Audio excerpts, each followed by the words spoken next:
This is the Infotagion podcast, the vaccine to the disinformation virus.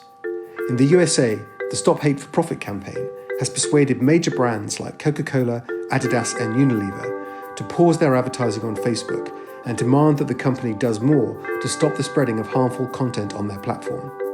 I'm Damian Collins, and I'll be discussing this and other issues with Jim Steyer, the founder and CEO of Common Sense Media, which is one of the driving forces behind this campaign, as well as being America's leading non-partisan organisation dedicated to improving media and technology choices for children and families.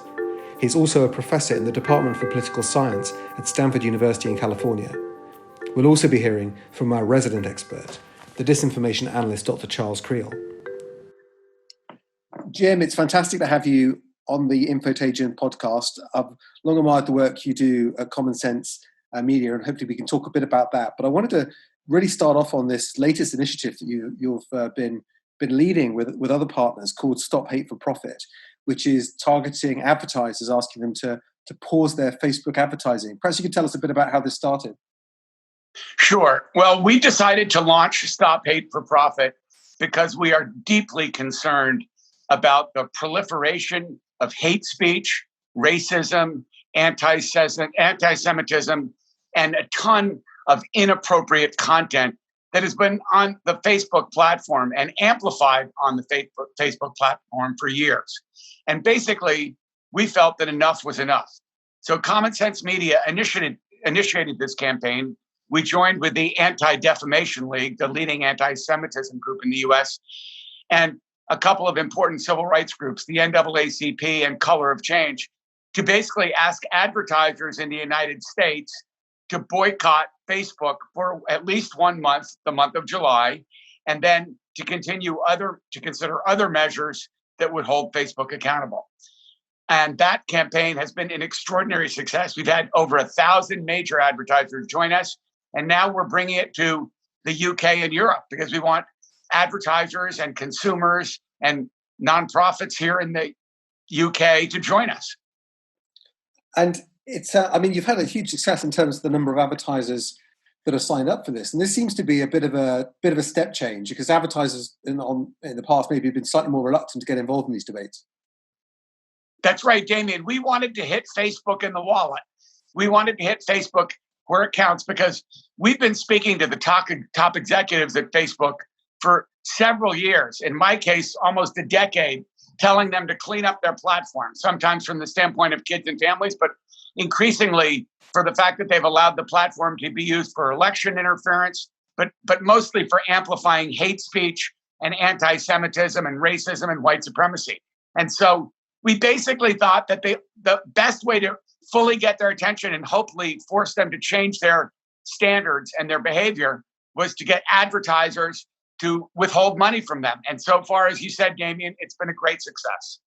And I think it's interesting that I think the focus you've put there on advertising and amplifying of messages of hate, because there you're really talking about aspects of the Facebook business model. This is not just about free speech, it's about the tools that Facebook have created that help hate spread.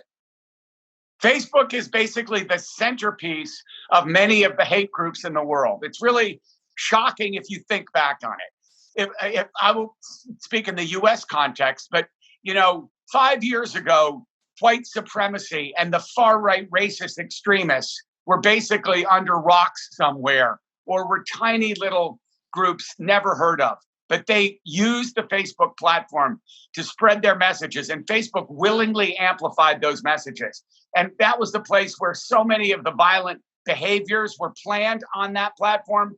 We also can recall how the killer in New Zealand live streamed mass murder on Facebook. So, people of extraordinarily ill intent have used this platform now for years, Facebook and Instagram, to spread messages of hate. And what the platforms do, because they're algorithmically driven, is they amplify the message. They spread them and give it 10x or 100x the range that it normally should get.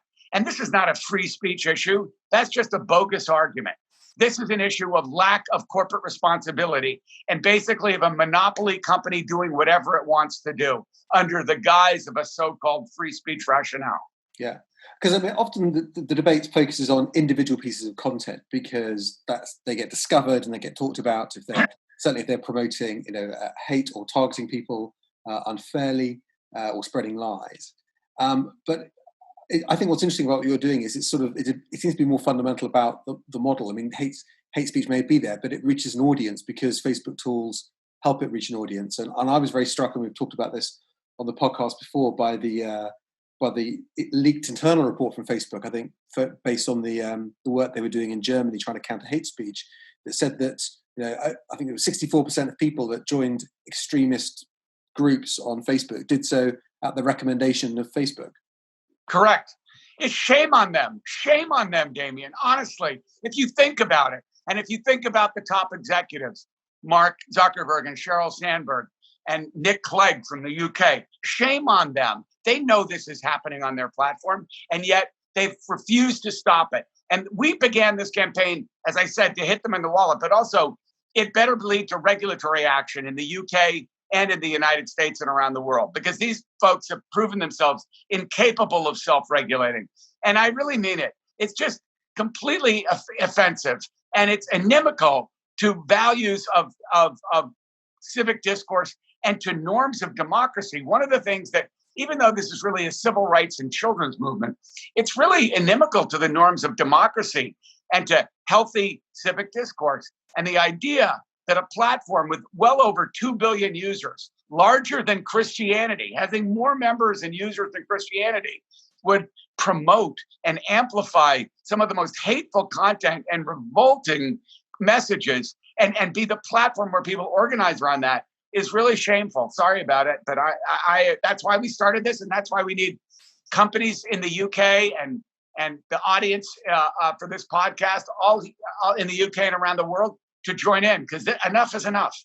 I mean, there's been criticism of different social media platforms over the years because of correct hate speech that's found on there, and I know that Twitter, you can get these hate storms on Twitter directed at public figures and celebrities. I mean, do you think that Facebook is behind other companies and the steps it's taking to try and counter this content? You're absolutely correct, Damian, that this is an industry-wide problem, and that all of the platforms that use algorithms to amplify hate speech or racism or white supremacy should be held accountable. We agree with that. But hate speech is by far the worst. Facebook is by far the worst. And we should call it for what it is. But you're correct. This is an industry-wide problem. This is why we would like to see the government in the UK regulate Facebook and other platforms as the publishers that they are. You could not do this on the BBC. You could not do this on Channel 4. You could not do this in the Sunday Times or the Guardian or the Daily Mail or on any radio in the UK. That kind of speech would be prohibited by the standards that those platforms are held accountable to. The only people who are exempt from these standards and who act with impunity are folks like Facebook and Instagram. And that simply has to change. And that's on the government to change, by the way, and the public. Yeah, I think particularly in the context of advertising, when social media companies and tech companies are becoming the sort of mainstream marketplace. There was a time, probably 10, 15 years ago, where online advertising was relatively niche, but now it's kind of where most of the money goes. Exactly. And that's the point. People forget. That's why I brought up the BBC. You could never do it. None of this would exist on the BBC, not over the air, not on their radio programs, certainly not on their internet, because they have standards and they're held to standards. And so are other television and cable and satellite systems. But the thing is, the biggest publishers in the world now today are the social media platforms, and there are no standards and they're not held accountable. And unfortunately, in the case of Facebook, their leadership is not accountable and has made some atrocious decisions about what kind of content they allow on their platforms and that they amplify.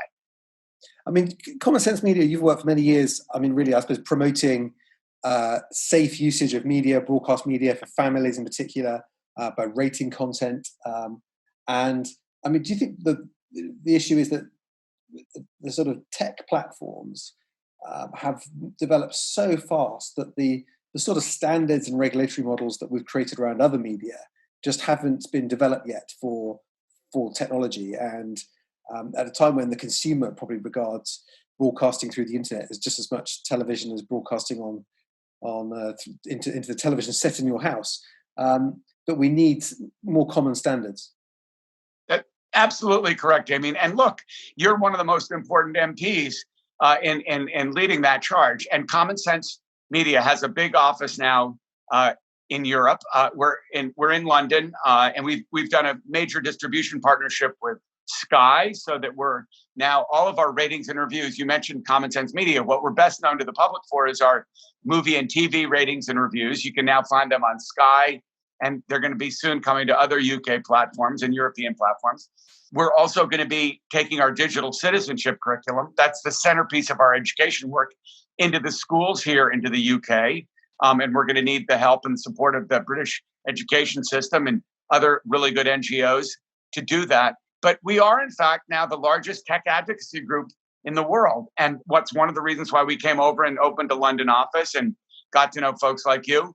But the truth is, we need to hold the tech companies accountable. They operate essentially with impunity and with no regulation. And so whether it's the UK government, whether it's the United States, whether it's the EU, we need clear standards and practices and enforceable regulations. And I actually think that you and your colleagues in Parliament have a very important duty to carry this out in the coming months and years, Damian. And we are at Common Sense eager to work with you and other folks to make that happen in the UK, because you can set a world example if you do it right in Britain. Well, I think that's right. I mean, I think we've been trying to encourage the government to make a bit faster progress with the online harms legislation, because I think it's really important that we do that. And other countries are starting to do it too. So Australia now has laws around violent content. Right. Obviously, Germany has its hate speech laws online as well. But I mean, you're based in California. You know the tech community well. Do you think there's increasing disquiet amongst people that work in Silicon Valley that they're uncomfortable with the way things have developed and think maybe there's a different way of working? No question, Damian. There's no question that the employees of Facebook now feel this crisis. It is a crisis for them on a moral level, in my opinion, because if you just look at their ratings and the opinion polls about Facebook, they're held in increasingly negative disregard. But I think that the employees of all the tech companies need to speak out. So part of our efforts have been obviously directed at this advertising boycott. And then also, as we've been discussing, in creating and hopefully passing important government legislation on issues like hate speech or privacy or platform accountability. But the employees have an extraordinary responsibility. They work in those companies. These are private companies, so you have to hold yourself and the people you work with to high standards. And right now, the leadership of these companies has to be held, particularly Facebook and Instagram, but all across the board, needs to improve their behavior. And that is a very, very important effort that we're spearheading at Common Sense. And they are near us in San Francisco. We do know the CEOs of all the major companies, and we speak to them regularly. And in some cases, we get along very well with them. But this is an extraordinary moment in time, particularly during the COVID-19 crisis, because people are in front of screens a lot more. They're using the internet a lot more. And so we need a healthy civil discourse. We also need, we're about to have a very important election, in case you hadn't noticed, in the United States. We don't need any more Russian hacking of our election or misinformation campaigns on platforms like Facebook. So this is an extraordinary moment for all of us to pay attention to the social media and internet companies and to hold them accountable. Absolutely. Well, as you know, we've just had the publication of the Russia report in the UK, which again highlights the problem yet to be tackled of dealing with Russian disinformation campaigns on social media. What I found, when you're questioning these big companies in the public hearings in Parliament, partly, you want to know what could they do, what's possible, what's technically possible that they could do but don't do. And we've had some other guests on the podcast who come from the sort of safety tech sector, who are working to design tools to try and be more effective at identifying and removing harmful content. Do you think the companies have got the know-how to deal with this problem but just don't want to do it? Or do you think they don't know how to fix it? They absolutely have the know-how. They just are too cheap or too unconcerned to do anything about it. These are the largest companies in the world, Damian. These are the wealthiest, richest companies, not just media and tech companies. They're the richest companies in the world. Go check the stock market. And the truth is, they absolutely have the know-how and technological capability to solve every single one of these problems. But they don't, because they're motivated by money. And basically they've put profits over people. We've made that comment about Facebook repeatedly. They are putting profits over people, over the best interests of kids and families in their audience.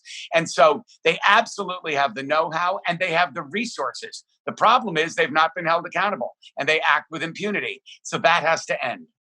And I mean, obviously, there's a lot of focus on the debate around freedom of speech, but freedom of speech there's always been a tension between freedom of speech and the harm that speech can cause other people. And it would strike me as well that people may have the right to speak their minds, but they don't. I'm not an American constitutional lawyer, but I'm not aware of any constitutional right to have your voice amplified on social media. Correct. And by the way, I am an American constitutional lawyer, and as you may know, Damian, I'm a professor at Stanford University for the past 30 plus years, and I teach civil rights and civil liberties, which is constitutional law. And let me be very clear so the audience understands it. The First Amendment in the United States protects the speech from government regulation. It has nothing to do with Facebook. So when Mark Zuckerberg or Nick Clegg gets up there and says that this is an issue of free speech, they are full of baloney.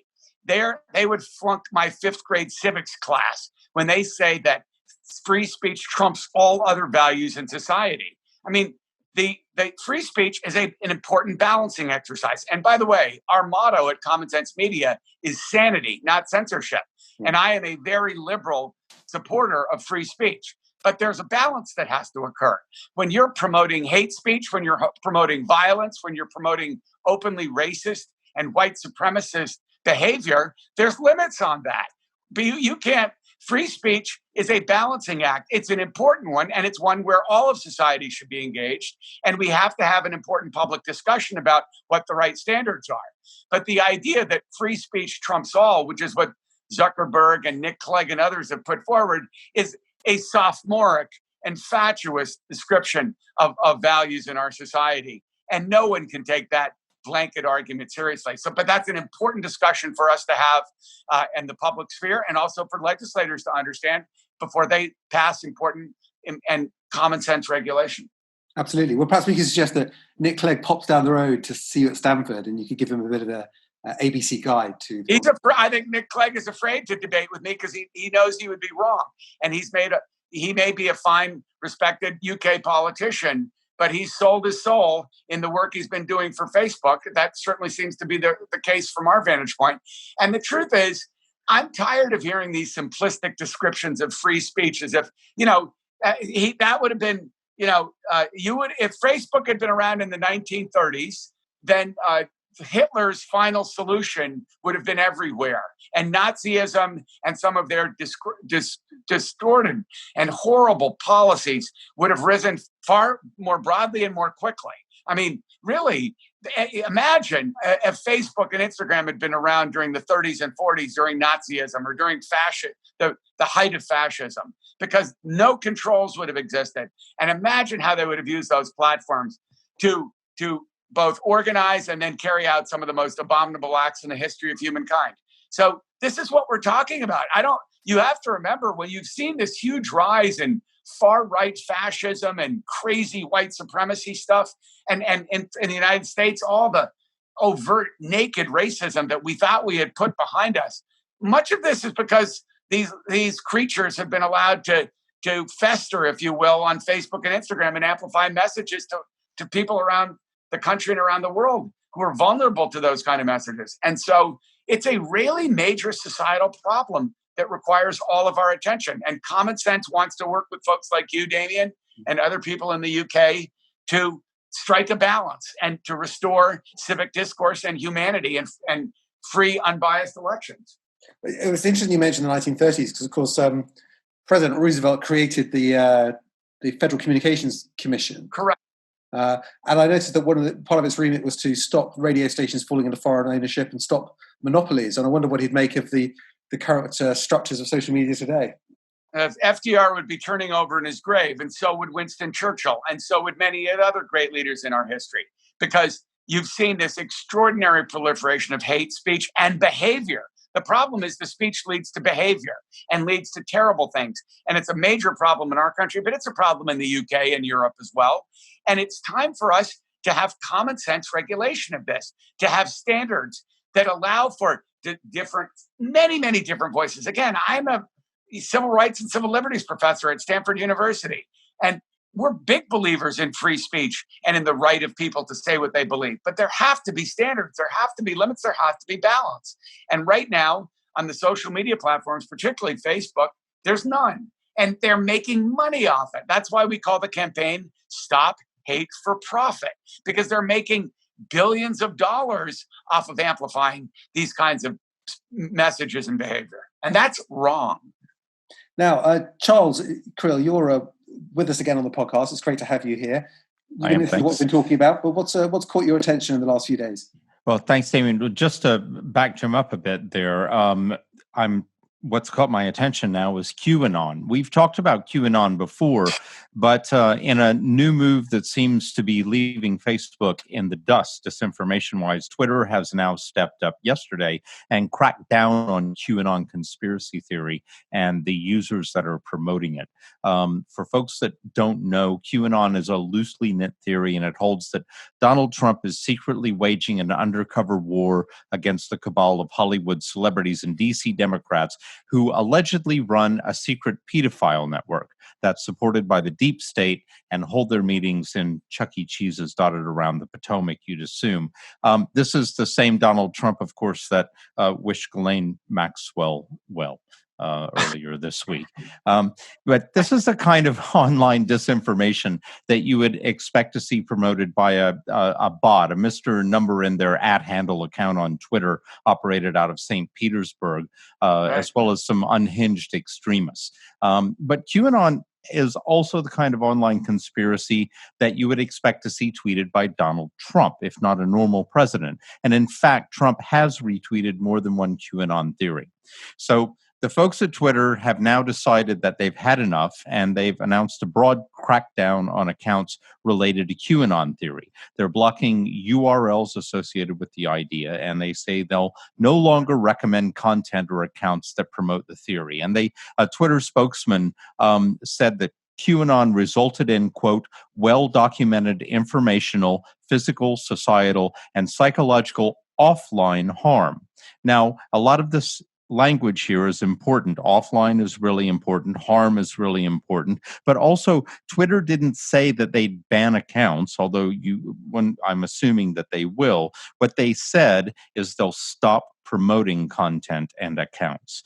They will stop recommending QAnon promoting content, which is to say they've been recommending and promoting QAnon content. And this isn't some kind of trick question like, when did you stop taking bribes? It's what Twitter said, and they'll stop recommending QAnon content.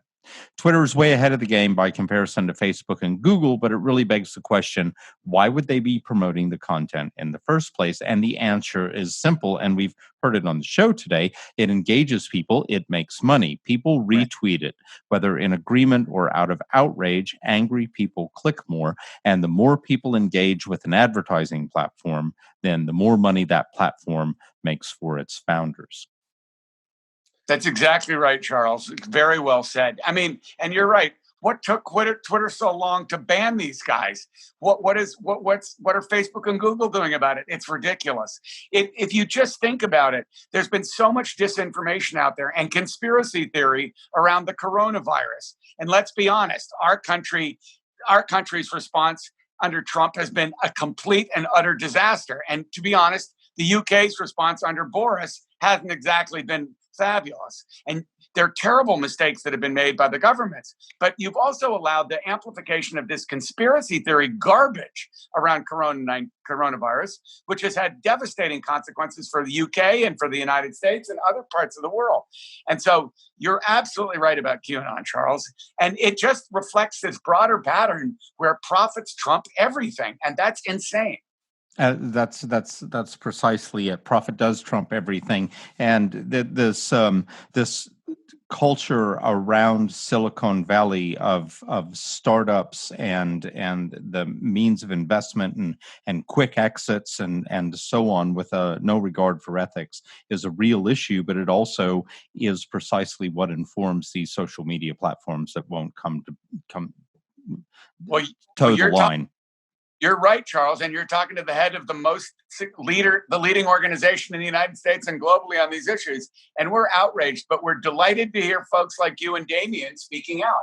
And one of the reasons that we opened our London office and have brought our not only our ratings and reviews and educational content that people love, but our advocacy to the UK is because we actually think that we might make progress more quickly in Parliament and in the European Parliament than in the dysfunctional U.S. Congress. Now, if there's if things change in the United States in 2021, we hope that we'll have a much more robust regulatory scheme, and we will hold the companies to a much stricter regulatory structure. But in the meantime, Damian, I've had this conversation with you. I feel it's incumbent upon the British government and for leading ministers like you to not just propose regulations, but get them passed and to hold the companies accountable in Europe. That's what happened with privacy. So Common Sense Media was the author of the California Consumer Privacy Act, which is our version of GDPR. It's now the national privacy law in the United States. But we learned from Europe with that. And so we'll learn from the UK in terms of regulating the social media and internet companies. So we really need the public that's listening to this podcast to speak out and hold their elected officials accountable, because the current situation is simply untenable. I think there is a shift amongst the public as well. I think and it's been pushed by different things. I think it's people look at the tragic cases like the death of young girls like Molly Russell and say, well, why aren't social media companies doing more to stop things like that happening? I think they look at the way celebrities and public figures, particularly ones from minority ethnic backgrounds, get routinely abused on social media in an open way, in the way that would never be tolerated in the street. But it just seems to be something they have to live with. And I think people are questioning why this is the case. But I think in particular, coronavirus, where we sort of started with these Infotagion podcasts, this is the first major public health emergency in the age of social media disinformation. And I think it's put a whole new focus on the danger of the anti-vax campaigns, questions about why did the social media companies let this happen, because this can have a very dangerous impact on public health when we get to the point where we've got a coronavirus vaccine. You're absolutely correct. You're absolutely correct, Damian. And you're right. If 7 years ago, Common Sense was really doing a tremendous amount of advocacy with, by the way, we remember the case of Molly Russell very well, with Ian Russell, her father, around cyberbullying and some of the horrible things that were also playing out on social media platforms, like body image issues for girls, like my daughters, and so many young women around the world have faced because of the amplification of all the body image issues that play out on these social media platforms like Instagram. But we've moved now to this point where you're correct. We have the greatest public health crisis in our lifetimes. And the media platforms, instead of playing a positive, healthy role in us addressing it, in some cases have amplified absurd disinformation, misinformed the public, allowed conspiracy theories, promoted this crazy anti-vax stuff, which will, as you just mentioned, lead to many more deaths and much more suffering in a major public health crisis. So when we talk about the responsibility of social media platforms like Facebook and Instagram, when we talk about holding the tech industry accountable, I hope our listeners understand that this goes to the core of our values, to the health of our public, to the education of our citizens, and to the norms of our democracy. Absolutely. Well, that's a great point on which to finish. I think time's run out for us on this podcast for today. But Jim, thanks so much for joining us. It's great to hear about the campaign and the success you've had. And let's hope it leads to the change we need to see. Thank you, Damian. And listen, thank you for your leadership. We've really enjoyed working with you over the years in the UK. Lots more to come. For your listening audience, go to commonsense.org and find anything and everything you ever wanted to know about media, technology, children, and families, and these issues. And thank you. And I really hope that the folks in the UK will support the Stop Hate for Profit campaign. That's great. Thanks a lot, Jim. You've been listening to the Infotagion podcast. hosted by me, Damian Collins, and featuring Jim Steyer and Charles Creel. It was produced by Lucy and David Dargahi. You can find out more about Infotagion, the independent COVID-19 fact-checking service recommended by Ofcom, and send us examples of disinformation you've seen by visiting our website, infotagion.com, or using #IsolateTheLies on Twitter, Instagram, and Facebook. Thank you until next time.